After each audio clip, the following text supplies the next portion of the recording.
आज के वचन की ओर चलेंगे।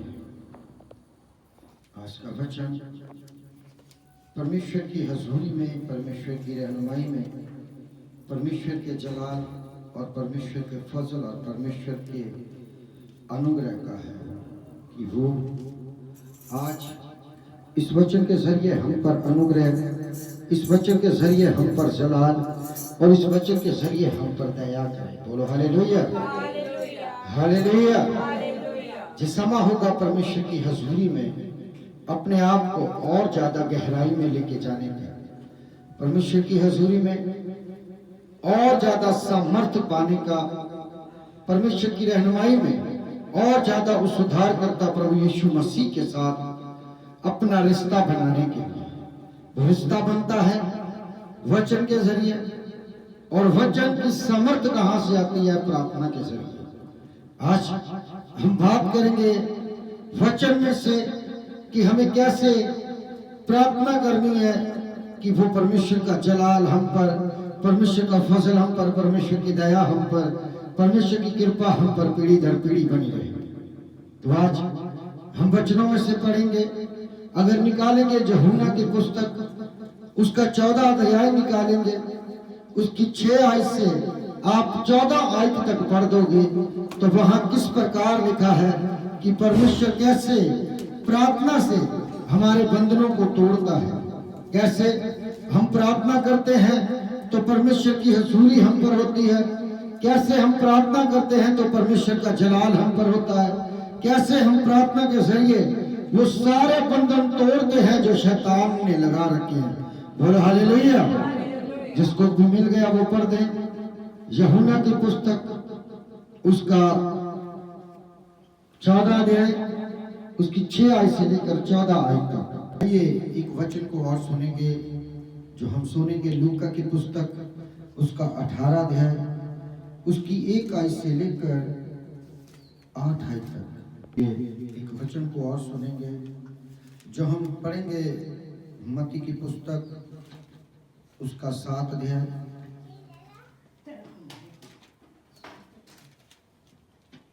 उसका 7 अध्याय, उसकी 7 आयत से लेकर 12 आयत। Hallelujah, hallelujah. आज हमने वचनों में से पढ़ा, विभिन्न हिस्सों से पढ़ा। हमने यूहन्ना की पुस्तक में से पढ़ा, उसका 14 अध्याय, उसकी 6 से 14 तक पढ़ा। फिर हमने लूका की पुस्तक में से पढ़ा, उसकी 18 अध्याय, उसका 1 से लेकर 8 आयत तक पढ़ा। अभी हमने मत्ती की पुस्तक में से पढ़ा, उसका 7 अध्याय, उसकी 7 आयत से लेकर 12 आयत तक।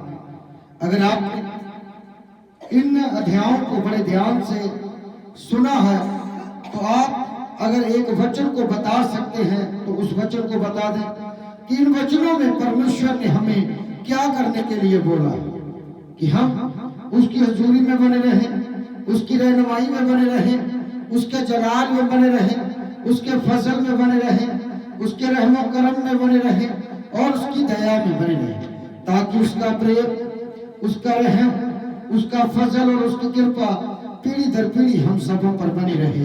बोल दे हालेलुया, हालेलुया। अगर आज आप इस वचन के थीम को जानना चाहते हैं तो जोर से बोल दे हालेलुया।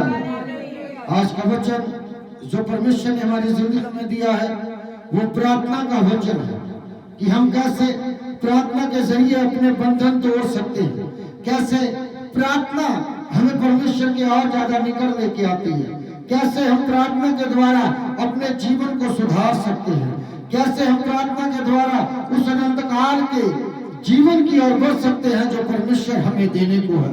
बोलो हालेलुया। आज उसका अनुग्रह है, आज उसका फजल है, आज उसकी दया है, आज उसकी कृपा है कि हम सुधार करता प्रभु यीशु मसीह की पाक और पवित्र हजूरी में, उसकी रहनुमाई में है, उसके जलाल में है, उसके फजल में। क्योंकि आज के वचन का जो थीम कहता है वो है कि यीशु मसीह के नाम में होकर पिता परमेश्वर से प्रार्थना करें। Hallelujah, hallelujah. प्रभु यीशु मसीह के नाम में होकर पिता परमेश्वर से प्रार्थना करें। वो पिता परमेश्वर कौन है? जो स्वर्ग में विराजमान है। जैसे हमारे उद्धारकर्ता प्रभु यीशु मसीह ने हमें एक प्रार्थना सिखाई थी। वो प्रार्थना क्या थी कि है हमारे स्वर्गिक पिता जो तू आसमान में है, तेरा नाम पाक माना जाए। बोलो हालेलुया, हालेलुया। अगर हम प्रार्थना में परमेश्वर के उस नाम को पाक मानते हैं, उसके नाम को आगे रखते हैं और प्रार्थना करते हैं, तो परमेश्वर का सचमुच जलाल हम पर होता है, सचमुच फजल हम पर होता है, सचमुच रहम हम पर होता है, सचमुच दया हम पर होती है, सचमुच कृपा हम पर होती है। क्यों होती है? क्योंकि हम उसके नाम के द्वारा प्रार्थना मांगते हैं। अभी हमने एक वचन को देखा है, कौन सी पुस्तक में से पढ़ा? लूका की पुस्तक में से पढ़ा, उसकी 18 अध्याय, उसकी 1 आयत से लेकर 8 आयत में लिखा है कि क्या रे, एक शहर में एक न्यायाधीश था। हालेलुया। न्यायाधीश कौन होता है? जज होता है। हालेलुया। शहर में जो बाहर जाते हैं उनका न्याय ठहराने के लिए एक न्यायाधीश रखा जाता था। बोलो हालेलुया, हालेलुया। वो न्यायाधीश कैसा था? वो परमेश्वर के डर और भय में नहीं था, वो परमेश्वर के जलाल में नहीं था, वो परमेश्वर के अनुग्रह में नहीं था, वो परमेश्वर के फजल में नहीं था। क्यों नहीं था? क्योंकि वो किसी से डरता नहीं था। जो भी करता था वो खुद अपनी मर्जी के अनुसार करता था। हालेलुया। एक विधवा जो अपना मुकदमा उसके पास लेके गई, उसका मुकदमा क्या था? उसका मुकदमा था अपने पति की संपत्ति का। Hallelujah, hallelujah. जो उसको मिल नहीं रहा था, तो क्या किया कि वो लगातार उसके पास जा रही, लगातार उसके पास जा रही, उसके सामने जाती, उसकी जब वो बैठता उसके पास जाती और बोलती कि मेरा फैसला कर, मेरी सुधी ले, मेरा मुद्दई से छुटकारा करवा। बोलो हालेलुया, हालेलुया। तो वो क्या हुआ? उसकी प्रार्थना सुन सुनकर उसके मन में दया आई। हालेलुया। उसके मन में दया आई, उसके मन में डर बैठ गया कि मैं किसी की बात नहीं मानता, किसी की बात नहीं सुनता, लेकिन मैं इसका फैसला करूंगा। तो क्या किया? उसका छुटकारा किया, उसका फैसला किया। यही बात हमें सिखाती है कि जब हम दुख में होते हैं, मुसीबत में होते हैं, परेशानी में होते हैं, तो हमें लगातार प्रार्थना करनी है, लगातार प्रार्थना करनी है। जैसे कि हमने अभी मत्ती की पुस्तक में से उसकी 7 अध्याय की 7वीं आयत में लिखा है, मांगो तो तुम्हें दिया जाएगा, ढूंढो तो तुम पाओगे, खटखटाओगे तो तुम्हारे लिए खोला जाएगा। हालेलुया। अगर हम मांगेंगे नहीं तो कैसे पाएंगे? अगर हम ढूंढेंगे नहीं तो कैसे ढूंढेंगे? Hallelujah, hallelujah, hallelujah. अगर हम खटखटाएंगे नहीं तो हमारे लिए कैसे खोला जाएगा? बोलो हालेलुया। परमेश्वर कह रहा है, पहले मांग, ढूंढ और खटखटा, तो दुनिया की सारी चीजें तेरे पीछे हो लेंगी। वो क्या है? मांगना क्या है? ढूंढना क्या है? खटखटाना क्या है? वो एक ही शब्द है, प्रार्थना। हालेलुया। क्या है? प्रार्थना है। कि हम प्रार्थना के जरिए कैसे अपने बंधन तोड़ते हैं। आपको पता, जो राजा दाऊद था वो निरंतर प्रार्थना में बना रहता था, निरंतर प्रार्थना में बना रहता था, क्योंकि उसकी जिंदगी में भी परमेश्वर का एक वचन पूरा हुआ कि पाप की मजदूरी मौत है। हालेलुया। उसके बाद भी वो प्रार्थना करने नहीं छोड़ा उसने, वो प्रार्थना करता रहा, परमेश्वर के जलाल को पाता रहा, वो प्रार्थना करता रहा, परमेश्वर के अनुग्रह को पाता रहा, वो प्रार्थना करता रहा, परमेश्वर के रहमो करम को पाता रहा, वो प्रार्थना करता रहा, वो सामर्थ में बढ़ता चला गया, वो प्रार्थना करता रहा, वो परमेश्वर के रहमो करम में बढ़ता चला गया, वो प्रार्थना करता रहा, वो अपने जीवन में आगे बढ़ता चला गया और एक सामर्थी राजा बना। बोलो हालेलुया। आज हम प्रार्थना करते हैं तो परमेश्वर के अनुग्रह को पाते हैं। हम प्रार्थना करते हैं तो परमेश्वर के जलाल को पाते हैं। हम प्रार्थना करते हैं अपने पापों और हमारे गुनाहों से हमें छुटकारा मिलता है। हम प्रार्थना करते हैं, ऐसे ऐसे बंधन टूटते हैं जो शैतान ने लगाए हैं। Hallelujah, hallelujah. मैं कहता हूं कि प्रार्थना पूरे विश्वास के साथ करें। ये ना सोचे कि मैंने प्रार्थना में मांगा, शायद परमेश्वर करेगा या नहीं। अगर आप पूरे विश्वास के साथ प्रार्थना करते हो तो परमेश्वर आपके लिए पक्का 100% करेगा। बोलो हालेलुया, हालेलुया। क्योंकि परमेश्वर आपसे प्रेम करता है।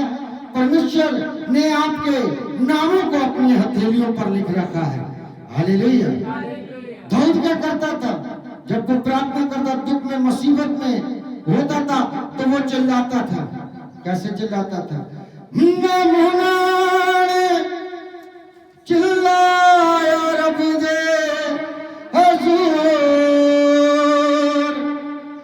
ते होदी सिताइश दे गाए ज़बूर खुदा ते सुआओ सुनो बयान के साडे ते रब ने जो कीते एहसान। हालेलुया। प्रार्थना की सामर्थ्य को जानो, उसके अनुग्रह को जाने, उसके फसल को जाने। आपको पता है कि जब हमारा उद्धारकर्ता प्रभु यीशु मसीह नगर में प्रवेश करता था, जब नगर में से निकल के जाता था तो कितने लोग होते थे उसके पास? कितने लोग चलते थे? बताइए, कितने लोग चलते थे? मैं आपसे पूछना चाहता हूँ। हजारों की भीड़ थी, हजारों की भीड़ चलती थी। तो जब वो जा रहे थे तो सड़क के किनारे कौन बैठे थे? तो अंधे बैठे थे। हालेलुया। वो तो शख्स जो अंधे थे वो बैठे थे, वो चिल्ला रहे थे। क्या बोल रहे थे? कि हे दाऊद के पुत्र, हम पर कृपा कर। हालेलुया। ऐसे चिल्लाए तो क्या हुआ? जो उसके साथ थे उन्होंने चुप कराया कि चुप हो जा, चुप हो जा, चुप हो जा, तेरी आवाज नहीं सुनेगी। उन्हें विश्वास था, उन्हें अपने उद्धारकर्ता प्रभु यीशु मसीह पर पूरा विश्वास था, क्योंकि उसकी प्रार्थना, उनकी प्रार्थना उस तक पहुंचने वाली थी। हालेलुया। तो क्या हुआ? वो और ज्यादा ऊंचे स्वर में चिल्लाए, हे दाऊद के पुत्र, हम पर रहम कर। तो प्रभु यीशु मसीह ने उनकी आवाज को सुना। उसने कहा कि तुम क्या चाहते हो? उन्होंने क्या प्रार्थना की जानते हो आप? उन्होंने प्रार्थना की कि हम चाहते हैं कि हम देखने लग जाएं। क्या किया हमारे उद्धारकर्ता प्रभु यीशु मसीह ने? उन्हें छुआ। छूते ही वो देखने लगे और प्रभु यीशु मसीह के पीछे चल दिए। बोलो हालेलुया, हालेलुया। ये परमेश्वर का अनुग्रह है, ये परमेश्वर की दया है, ये परमेश्वर का जलाल है। जब तक हम उस उद्धारकर्ता प्रभु यीशु मसीह को पुकारेंगे नहीं। आपका पुकारना और आपका प्रार्थना करना कैसा है? आप पहले परमेश्वर अपने पिता को पुकारे कि आप परमेश्वर हमारे उद्धारकर्ता प्रभु यीशु मसीह मेरे बीच में आ, अपनी उपस्थिति ला, मेरे मुख के वचनों में अपनी उपस्थिति ला, ताकि जो कुछ भी आज प्रार्थना में मांगा जाए आपकी पाक और पवित्र मार्ग में कबूल ठहरे। बोलो हालेलुया। ऐसा ही है हमारी प्रार्थना और पुकार परमेश्वर में मजबूती की होनी चाहिए। जब हम सच्चे दिल से, नेक दिल से पुकारते हैं, प्रार्थना करते हैं, तो परमेश्वर का अनुग्रह, परमेश्वर का फजल और परमेश्वर का रहम और परमेश्वर की दया उतरती है। क्यों उतरती है? क्योंकि हमारी प्रार्थना परमेश्वर उस उद्धारकर्ता प्रभु यीशु मसीह की हजूरी में है। Hallelujah, hallelujah. अगर हमने यूहन्ना की पुस्तक में से पढ़ा है, उसकी 6 आयत को देखिए, वहां पर क्या लिखा है। यीशु ने उनसे कहा, मार्ग, सत्य और जीवन मैं ही हूं, बिना मेरे द्वारा कोई पिता के पास नहीं जा सकता। बोलो हालेलुया, हालेलुया। क्योंकि वो उद्धारकर्ता प्रभु यीशु मसीह जो इस जहां में आया, अपने आप को नरम और अपने आप को धीम किया, अपने आप को समर्थ और अपने आप को जलाल से भरा। क्यों भरा? क्योंकि वो हमसे प्रेम करता था। उसे पता था कि मेरे चुने हुए, मेरे मुबारक जन मेरे आगे प्रार्थना और विनती करेंगे और मैं उनकी एक एक प्रार्थना का उत्तर दूंगा, उनकी एक एक प्रार्थना पर हाँ और आमीन की मोहर लगाऊंगा और वो जलाल पे जलाल, जलाल पे जलाल और फजल पे फजल पाएंगे। वो हमें प्रार्थना के जरिए उस मुकाम तक पहुंचाना चाहता है जो उसने हमारे लिए ठहराया है। वो हमें फरज से अर्श तक पहुंचाने की सामर्थ्य रखता है। अगर आप उसकी 13 और 14 आयत में देखेंगे तो वहां इस प्रकार लिखा है, और जो कुछ तुम मेरे नाम से मांगोगे वही करूंगा कि पुत्र में पिता की महिमा हो। चलिए तुम मुझसे मेरे नाम में कुछ भी मांगोगे तो मैं उसे करूंगा। आमीन, आमीन, आमीन। उसकी महिमा के लिए, उसकी बड़ाई के लिए, उसकी स्तुति और उसकी आराधना के लिए आप परमेश्वर के आगे प्रार्थना करते हैं। कि जब जब आप प्रार्थना करते हैं तो आपके बंधन टूटते हैं। जब जब आप प्रार्थना करते हैं तो परमेश्वर का अनुग्रह आप पर उतरता है। जब जब आप प्रार्थना करते हैं तो परमेश्वर का रहमो करम वाला हाथ आप पर उतरता है। क्यों उतरता है? क्योंकि हमारा प्रार्थना करना उसको भाता है। बोलो हालेलुया। वो हमेशा हमारी प्रार्थनाओं पर अपने कान लगा रहता है। वचन कहता है वह ना ही कभी सुनता है और ना ही कभी उंगलाता है। ऐसे वचन से आता 121 में लिखा है, क्या लिखा है? तेरा राका ना कभी उंगला वे, तेरे रब नो नींदर भी नाया वे। वो ना ही कभी उंगलाता है, ना ही कभी सूंघता है। वो हमेशा हमारी प्रार्थनाओं पर अपने कान लगाए रहता है। अगर आप परमेश्वर से अनुग्रह, परमेश्वर से जलाल और परमेश्वर से फसल पाना चाहते हैं तो वो हमेशा आप पर रहमो करम वाला हाथ रखता है। आप प्रार्थना करें परमेश्वर के जलाल और परमेश्वर के फसल को पाएं। आप प्रार्थना करें अपने उन सारे बंधनों से छुटकारा पाएं जो शैतान ने लगा रखे हैं। आप प्रार्थना करें परमेश्वर की उन सारी रहमतों और उनकी सारी बरकतों को पाएं जो आपकी रुकी हुई है। आज अगर आप अपने मन में पक्का विश्वास करोगे कि मैं प्रार्थना में जे मांगूंगा, मेरे बच्चों के लिए मैं आशीष मांगूंगा, मैं अपनी नौकरियों के लिए सामर्थ्य मांगूंगा, मैं अपने बिजनेसों के लिए बढ़ोतरी मांगूंगा, मैं अपने हाथ के कामों के लिए आशीष मांगूंगा, तो परमेश्वर आपके लिए करेगा और करने वाला है। आमीन। इसी वचनों के जरिए परमेश्वर आप सब पर बहुतायत से आशीष और बरकत करे, आपको समर्थ और जलाल से भरे। आज का वचन आपकी जिंदगी में 10 नहीं 20 नहीं बल्कि 100 गुना फल लाए। आमीन।